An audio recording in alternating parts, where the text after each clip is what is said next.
Good morning, everybody. Good morning. Okay, so I'm doing a series of lectures on the Four Bodhisattva Vows. The first lecture was on the meaning of vow.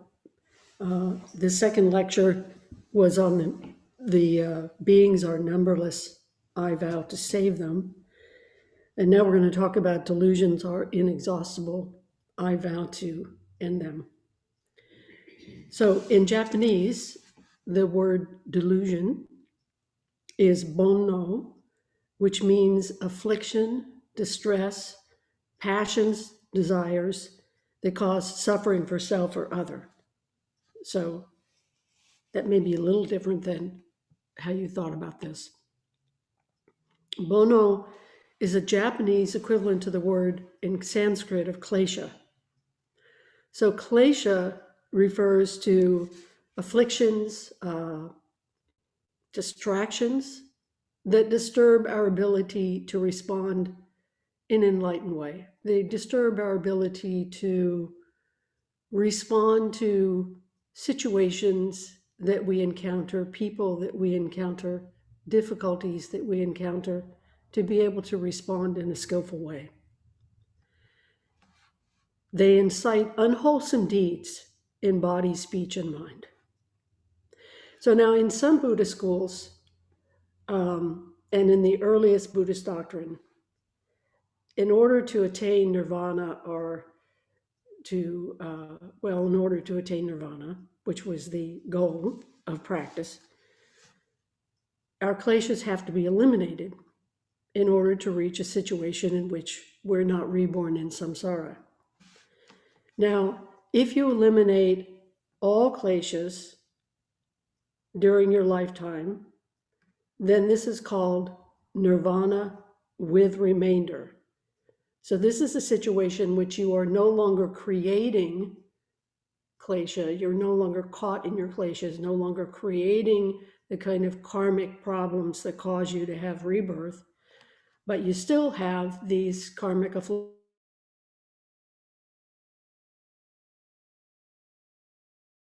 You have no more karmic hindrances to getting off the wheel of birth and death, and that you will die in a state called peri-nirvana, or no more rebirths.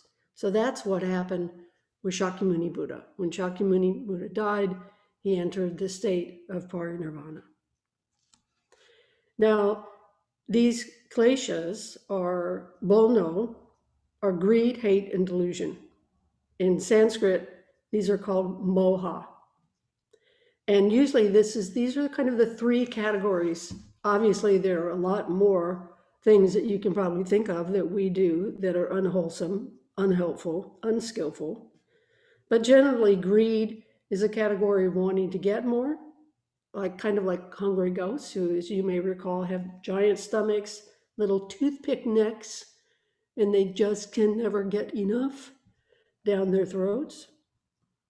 Hate is that state in which we push everything away. And delusion is a term, technical term, which means that we do not understand that we and all beings do not have an inherently existing self.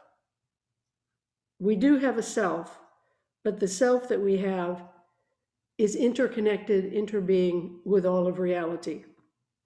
So we and all beings are real things, but we are produced from something else. We are affected by causes and conditions, and we are not separate. So, as I said earlier, we can think of lots of other states in which we do things that are not particularly helpful, like sometimes we're lazy, sometimes we're caught in cynicism, we lack empathy, we're arrogant, impatient, narcissist, etc. So that's what delusions are when we're talking about delusions are inexhaustible. And then the part of the sentence I'll talk about the inexhaustible later, the part of the sentence about ending them. In Japanese, the word that we're being translated as end is gaku, or to cut off. we vow to cut off these poisonous mental states. Now, from a Western psychological point of view, and I think just from human nature, at least from my own experience, um, cutting off what we perceive as undesirable behavior is perhaps not a very good state. I just realized that I am not in spotlight view, and I'm going to put myself in that view.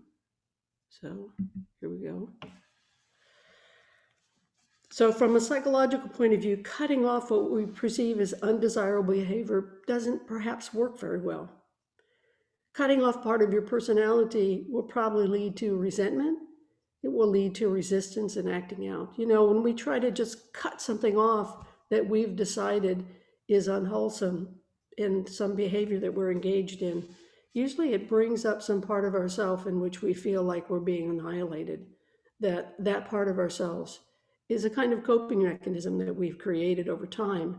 And so consequently, to just say, okay, I'm not going to do that thing anymore. I'm never going to get angry again. I'm never going to be impatient. I'm never going to be greedy. I'm never going to be this or that. Usually doesn't work very well. So I would say that cutting off is not necessarily something that we want to do. And I think that Dogen agreed with this. He wrote in Kato, or the translation of that is Twining Vines. He wrote, although the sages, which we can also understand to be referring to arhats, who are advanced Theravadan, early Buddhist teaching, school of the elders, advanced practitioners. Although the sages all devise study that severs the root or cuts off the root source of twining vines, which are problems or discord, they do not study that this cutting off means to cut the twining vines with twining vines. In other words, they don't understand that in order to work with our kleshas, we have to go into and communicate, if you will, with those kleshas in order for us to make and bring about transformation. Now, in this case, in this quote, Dogen is specifically talking about the student-teacher relationship. And I'd say, and generally, this idea is applicable, but let's just look at the student-teacher relationship. When I was a student, since I wanted to be ordained, I must admit that I had some greed around that. So it meant that perhaps I wasn't always honest with my teacher about things that I didn't agree with. But ultimately, we have to be honest with our teacher. Ultimately, we have to bring forth the things that are difficult for us in that relationship. Because as we bring forth those issues that we have, those are the things that allow for transformation and growth. Those are the things that bring intimacy and dialogue. And so it is better to, in a skillful way, right? That's important, in a skillful way, that we actually talk to each other about what's going on in our heads. And so in this way, we don't cut off problems.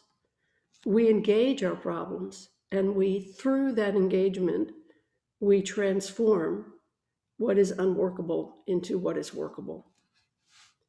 So if we experience a compulsive nature and we try to ignore or cut off our problem, then our minds will find a way to satisfy those cravings in some other way.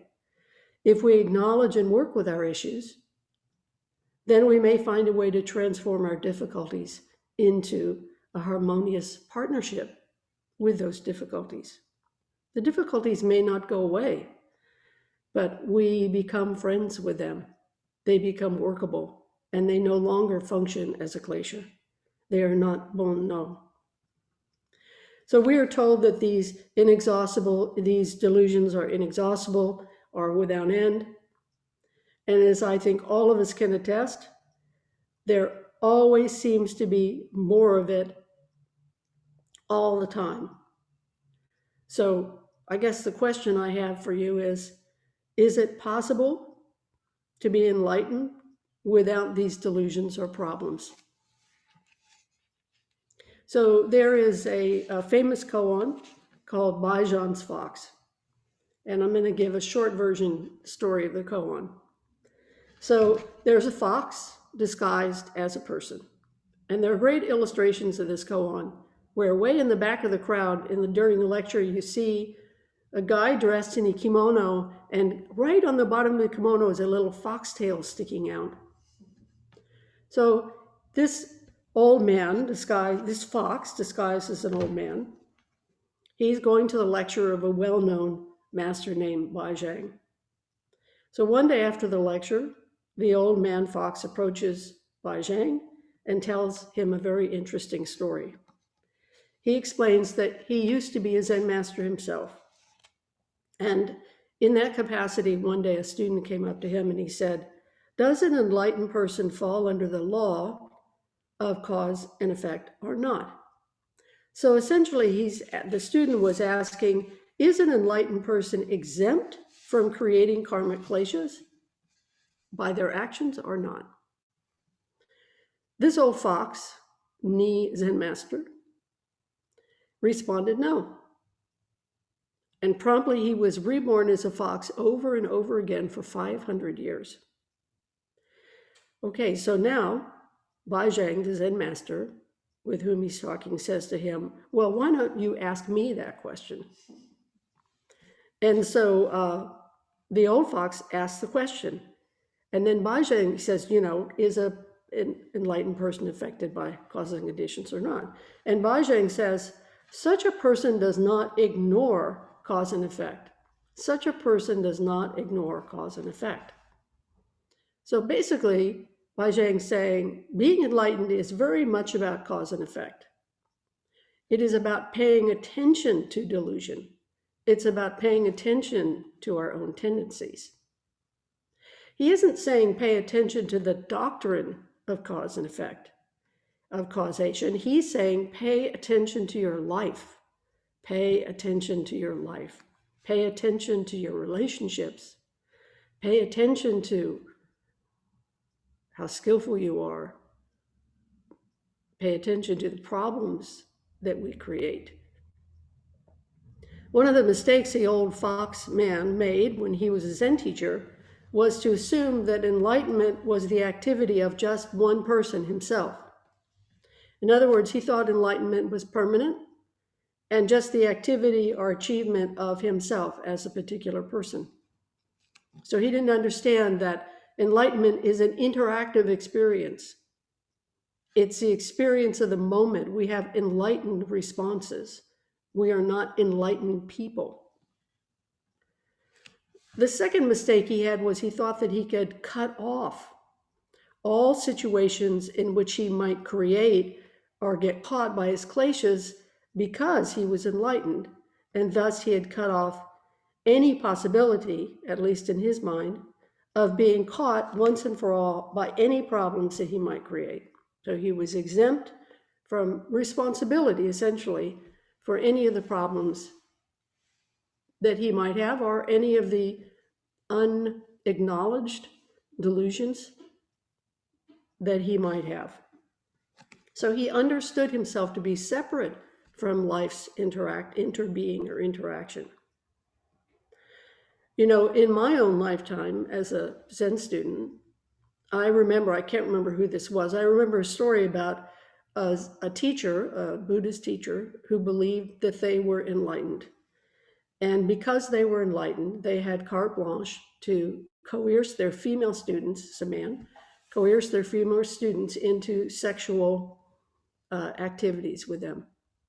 And they believed, because they were enlightened, that they did not create any karmic repercussions from this, nor were they responsible for their actions. So that's a problem. That's a big problem. In the case of the old fox, who, by the way, his name was also Bai Zhang when he was a Zen master, but in case of the old man, we don't know what it was that he was doing or not doing. Maybe he wasn't doing anything. But what we see in this koan is that, not surprisingly, he got completely caught by the student's question and was exposed as a person who was unable to see the trap that he had set for himself. And in this way, he fell all the way to the bottom. If he had understood, first of all, that realization is about interconnection and interbeing with all things that he's relating to, and that it isn't about one person's attainment, he would not have strayed so far away as to answer the student the way he did. And also, he did not know that delusions like Dharma gates are endless. Because if we're interacting with the world, with our world, then we're often presented with situations that push our buttons. And that we may become caught by these delusions that we have. Therefore, this opportunity, if you will, these delusions that may arise are endless.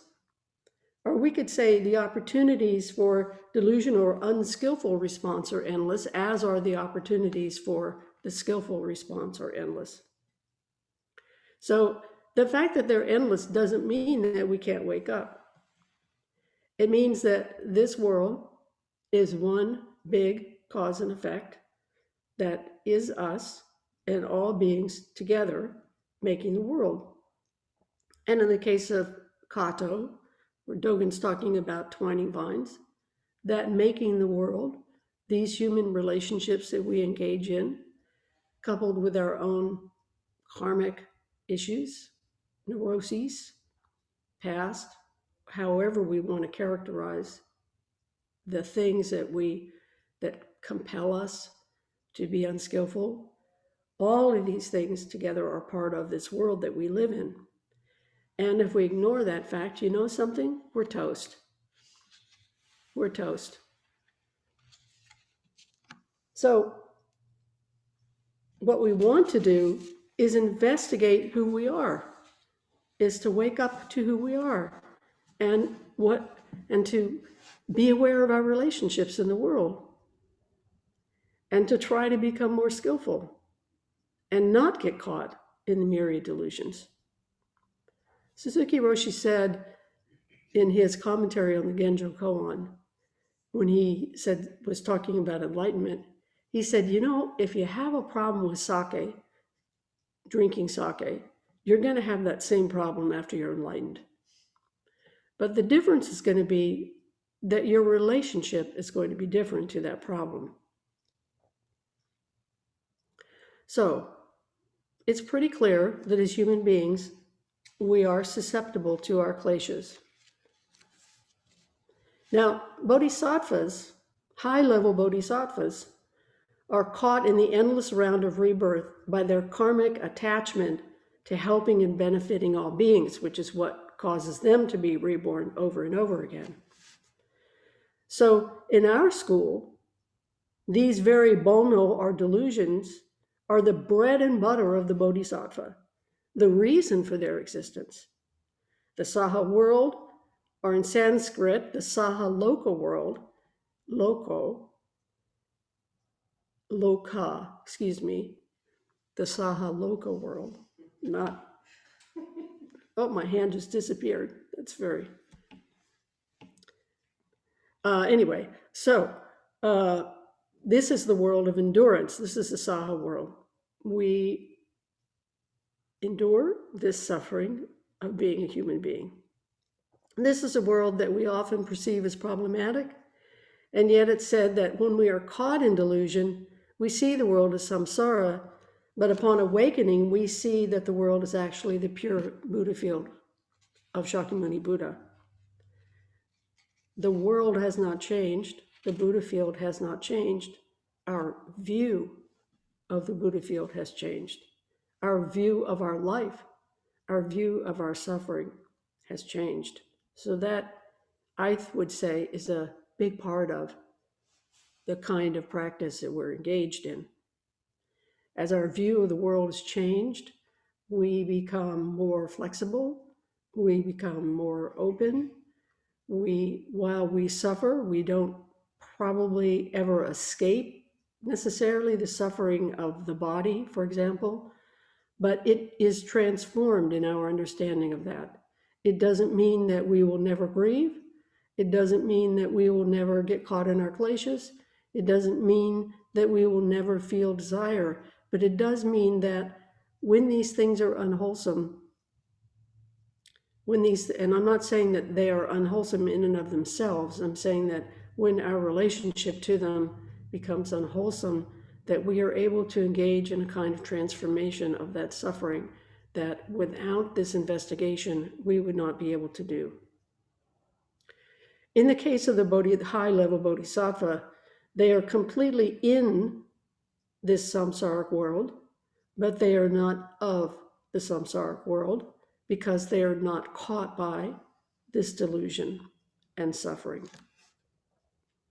Dogen wrote in Busho, Jobogenzo Busho, which means Buddha nature, he said, even though our deluded consciousness may change by eradicating delusion, even though our deluded consciousness may transform by being the eradicated or that which is transformed, this does not necessarily have anything to do with the traces of coming and going or the ordinary ups and downs of our life. So I'm going to read that again. Even though our deluded consciousness may change by eradicating delusion, even though our deluded consciousness may transform by being the eradicated or that which is transformed, this does not necessarily have anything to do with the traces of coming and going or the ordinary ups and downs of life in samsara. So Dogen's saying, even if you do wake up and attain realization, you will still be subject to the ups and downs of this samsaric life. You will still be engaged with the dharma of cause and effect. What he does not say here is that your response will be more beneficial to self and others, and your suffering will be different. So, from this standpoint, we are accepting our world as problematic. We are accepting that delusions exist and saying, I won't step away. I won't hide from this. We vow to do our best to meet each delusion as best we can and not be overwhelmed by it, to maintain our equanimity in the face of that. Even in the times when we do not maintain equanimity, we still maintain equanimity in the face of our lack of equanimity. Our delusions will always be with us in some form or another, but we can't avoid being pushed around by them. We ask ourselves, can we be skillful enough not to cause suffering to ourselves and to others?